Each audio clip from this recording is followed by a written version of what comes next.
Sometimes I feel like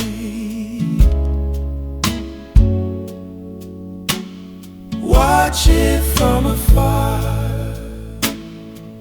I've been in the storm so long, almost gone. I wanna be ready. No man knows. Tell all my friends I'm coming too. Watching from afar. You got to get ready. Education, inspiration, family. Watching from afar. I've been in a storm so long. I don't know.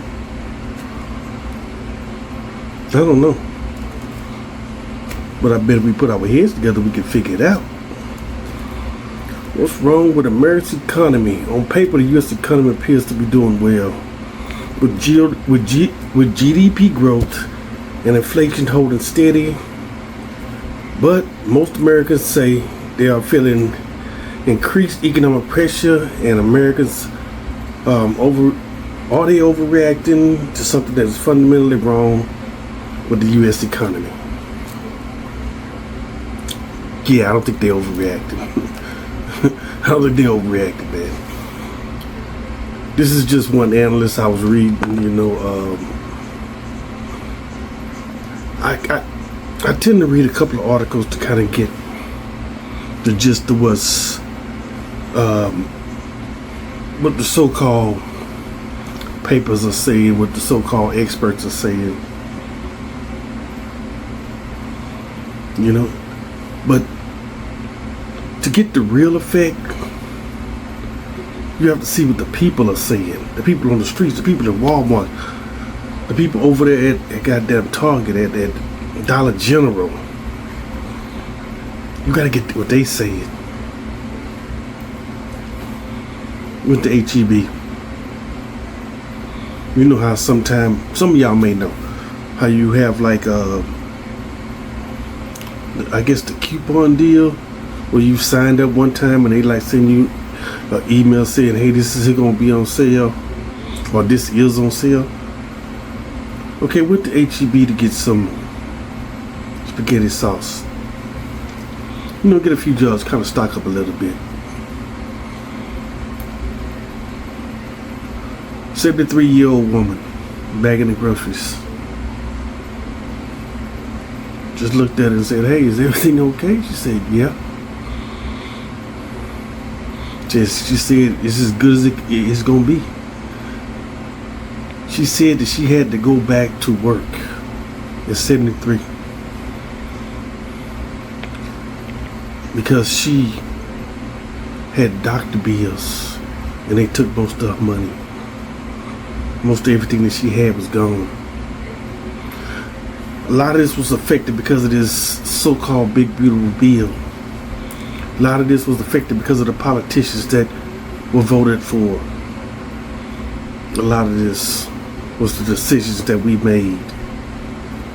So you can't blame somebody for the fucking decision that you make. If you make a fucked up decision, then you got to live with that decision. She living with her decision. She living with her decision. The problem comes when I have to live with your decision.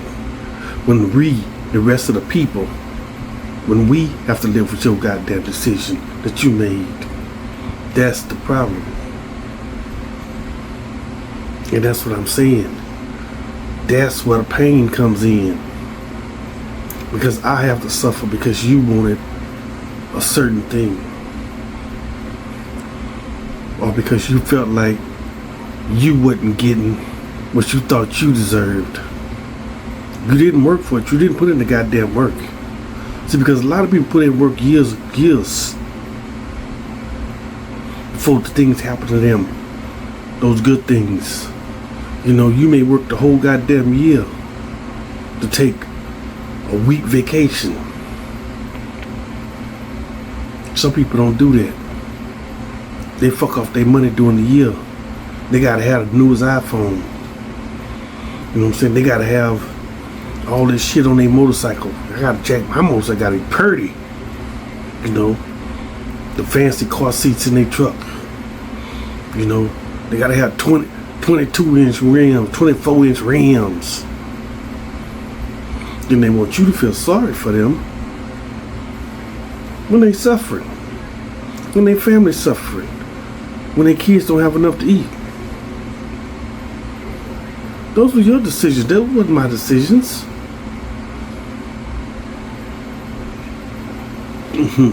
What's wrong with America?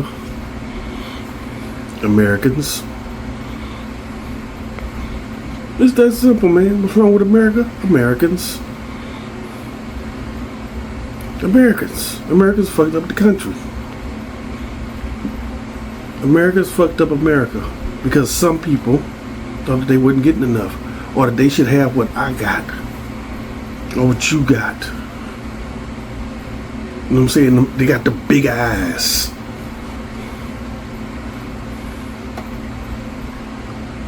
Everybody can't have the same thing. Sorry, this isn't communism. If this was communism, we'd all make the same check. And if I got a little bit better, it was because I saved my money. It's not. This is capitalism. Capitalism is who get the break. Whether you get a break on the job, somebody hire you, you get a break at school. That's what it's all about here in America. This is a capitalist society. Whoever gets a break. Some Americans used to get breaks back in the late 30s, 40s, 50s, 60s, 70s. And those breaks came just because of who they are.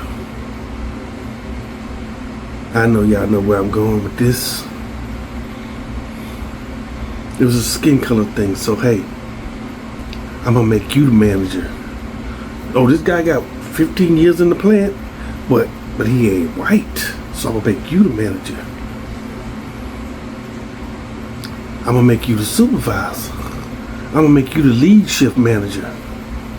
Well, see, all of that died when people decided, hey, I want the best worker, because the best worker makes me the most money.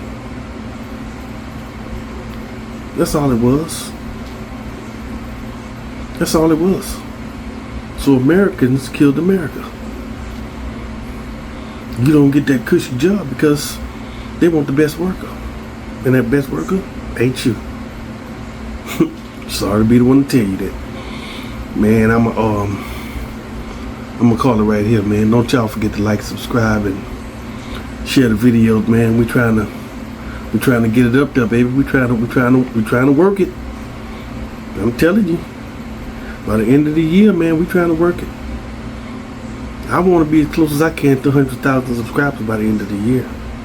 And the only way that happens is with you. So thank you for watching. But when do we stop being broke as fuck? Can anybody answer that? Because it seems like the longer we go, the worse it gets. This isn't even a political thing. It doesn't matter which side of the aisle you sit on. It's only been getting worse every year for, I don't know, the last 4 or 5 decades. If you look at other nations, it almost seems like as the time goes, their nation gets better, not just with technology, but with society and also their economy. And yet somehow we have cameras that can zoom in on your neighbor doing weird shit in their yard, and our economy still sucks ass. Out here feeling like you spent your life savings gambling when all you did is actually buy groceries. And I know it's the season of them kicking the can down the road like they do, oh, I don't know, every 20 years or so. But for whatever reason, this shit is taking too long. It used to be that you could go to work all day and at least have just the basic shit. You could come home and at least eat a good meal. Now, you work your ass off and actually work overtime and you're still eating ramen noodles. But want to know how bad the economy is? All jokes aside, come work in the ER and see someone in acute kidney injury, which means your kidneys are literally shut down. They are not working. They've been out in the heat all day outside working for their job, and they come in with kidney failure because they're so dehydrated, passing out, literally 1 foot on the other side of the grave. And they're telling you that they can't be admitted to the hospital because they have to get back to work tomorrow. Have someone that works at a tree service chop off the tip of their finger, tell you to wrap it up, discharge you so they can get back to work tomorrow. This economy is crap. People can't even be sick and stay at home and recover because they're worried about not paying their bills. So Americans are fed up with the cost of living in America.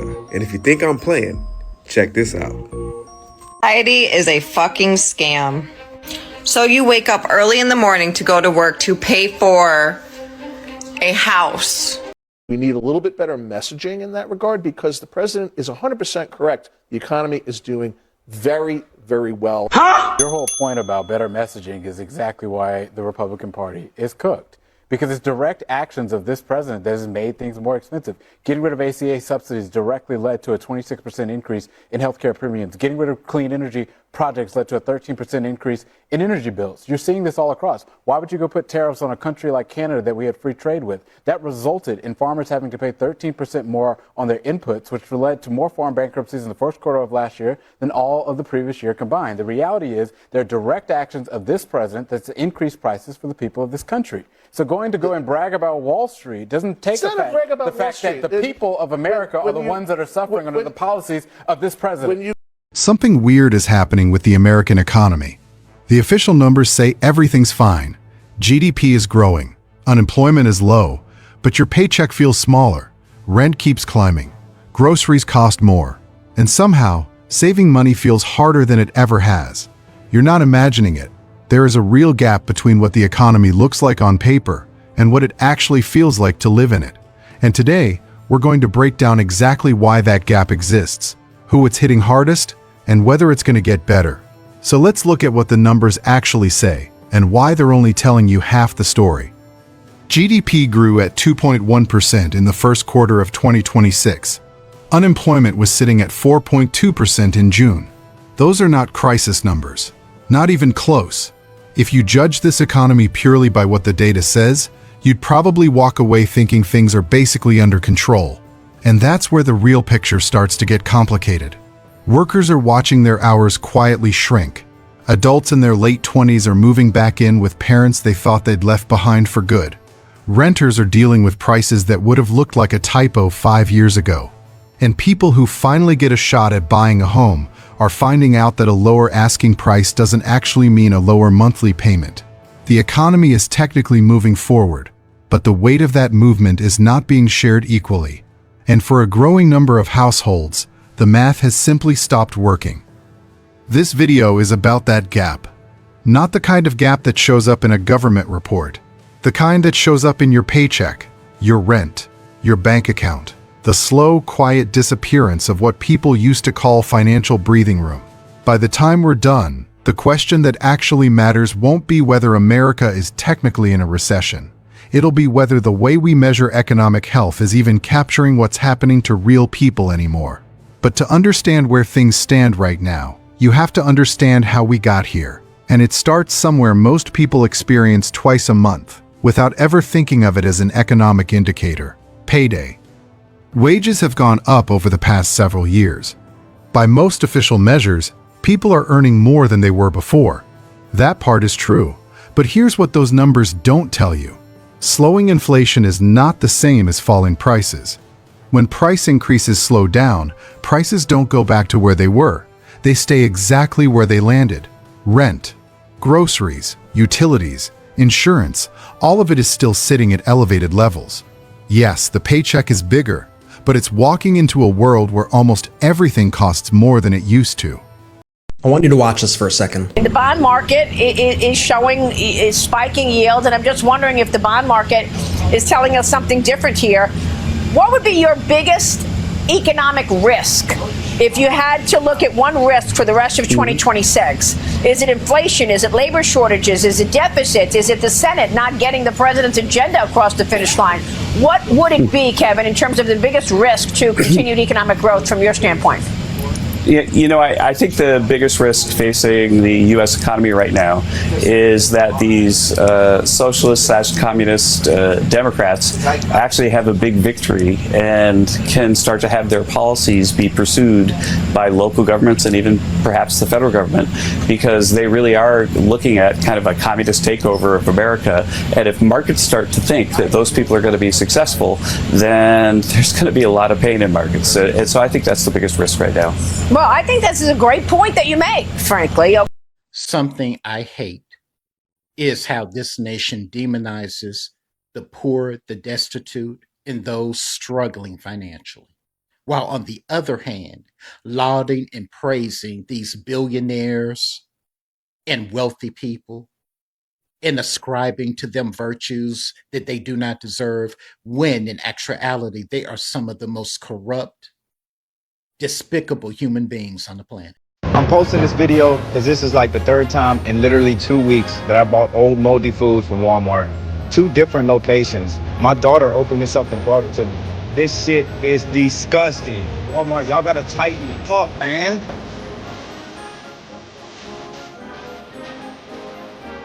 I honest to God don't know how any of you people are successful with ordering from Walmart or shopping at Walmart, because I have never one time had an order or shopping experience at Walmart without an issue.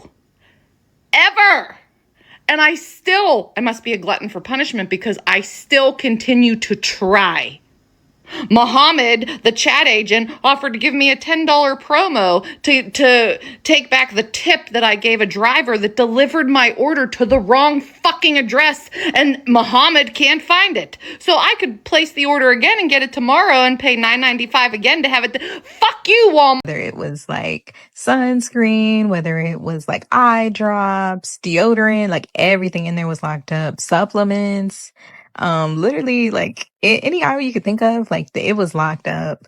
I don't know if this is normal in Vegas, but this is wild. Walmart is not playing with y'all. I asked homegirl if I could get the soap. She gonna put this in this freaking container and say, oh, take it to the checkout. Walmart has reached a new low of locking yet another thing up that makes it so difficult to shop there. I just went into Walmart because my husband was like, hey babe, can you grab me a thing of deodorant? Sure, I'll be out. I'll go in and get it. It'll take me 5 minutes. First of all, I can't find it. It's not in the personal hygiene section. And then I asked somebody, I'm like, hey, where's the deodorant? She's like, oh, it's in cosmetics. I'm like, thank you. I go to cosmetics and it's all in those like locked glass, plastic shelves or whatever. And I'm like, this is ridiculous. Like, I'm going to have to go get someone to let me open that up, or they'll have to open it up and then get a deodorant. Like, that is ridiculous. I'll just go to Walgreens. Civilized places. Today's my last day, and this girl, she's gonna write in this cake saying I quit. So it's been a long time coming, but you know, I'm happy, so yeah.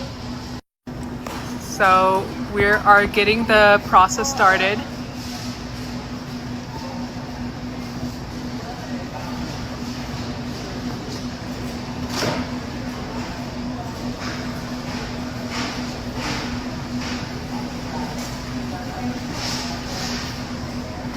Thank you. Wait, can you show it to me? Sure. The I quit? That looks beautiful.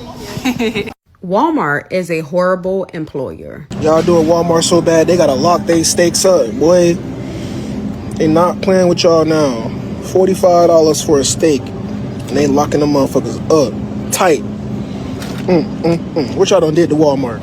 I'm done. Walmart, you just need to get rid of your delivery. Walmart Plus, forget it. I'm just done. You know, I'm not even that hard to please, but I cannot get an order that has my items in it. And I'm not even placing large orders. I'd stopped ordering altogether, was still paying for my subscription because every time I ordered, there were missing items. And no, I don't know where it's happening. I don't know if it's happening at the store level, the delivery person. I have no idea, and I really don't care anymore. I tip well. I understand living off tips. I work side jobs too. I do gig work. I know about tips. So you bet your ass I'm leaving a good ass tip. Yo, real shit. Why come nobody told me being a Pepsi merch can be difficult at times? So I ain't even going back. That shit can be stressful as fuck, especially when you're receiving 8 fucking pallets. Like, and I don't even think that's the most people have even received in a day. I know for sure people have received more than that, for sure. Is this really happening right now? Because it's just another prime example of how us, the American people, just get fucked. Are you really telling me that Walmart decides, hey, no more self-checkout unless you want to pay for it? You have to pay to put shit in your own bag, scan and do the work? Are you kidding me? And not only that, if you do want to do a self-checkout, you have to go to the membership route. Yeah, ladies and gentlemen, you have to freaking pay $100 a year, okay, to scan your own shit. That's it. Oh, and they try to scan you, like, oh, don't worry about it, it's $11 a month. Then you can scan all you want. Are you kidding me? Oh, and they try to intrigue you more. No, that's not it. They say, oh, but if you qualify, you get 50% off on that membership and you only pay $49.99. Fuck you, Walmart. They want you to wait that big ass freaking line. They don't hire more employees and I gotta pay to scan my own shit. Did you not know there's such thing as Amazon and TikTok Shop? And when I have like needed necessities, I can just go to ShopRite right there or CVS. So, you know what? I'm not getting fucked. They just want money. It's not about the freaking customer service and what they provide anymore with Walmart now. It's about this. Another prime example. And I'm freaking getting sick and tired of it. Did you see on the news today that groceries were up 33%? The highest price in over 50 fucking years. And this son of a bitch has the nerve to say, prices are going down, we're doing great. I get so sick and tired of hearing this, how great we're all doing. Has this guy ever shopped for groceries? I don't think so. 33 fucking percent it's up. 33%. So Donald Trump, I hope somebody shares this to him. Maybe you better listen to the people that help get you into office. Because they're fucking struggling, they can't afford to feed their fucking children. And you keep, you just over there at the Chevy dealership just a couple days ago and replacing all your fucking cars with brand new Escalades because your people in your group, they all like to ride in style. Well, ain't that nice? You're riding around in fucking Escalades and we got people eating all these Fruit Loops because that's all they can afford. All these Fruit Loops.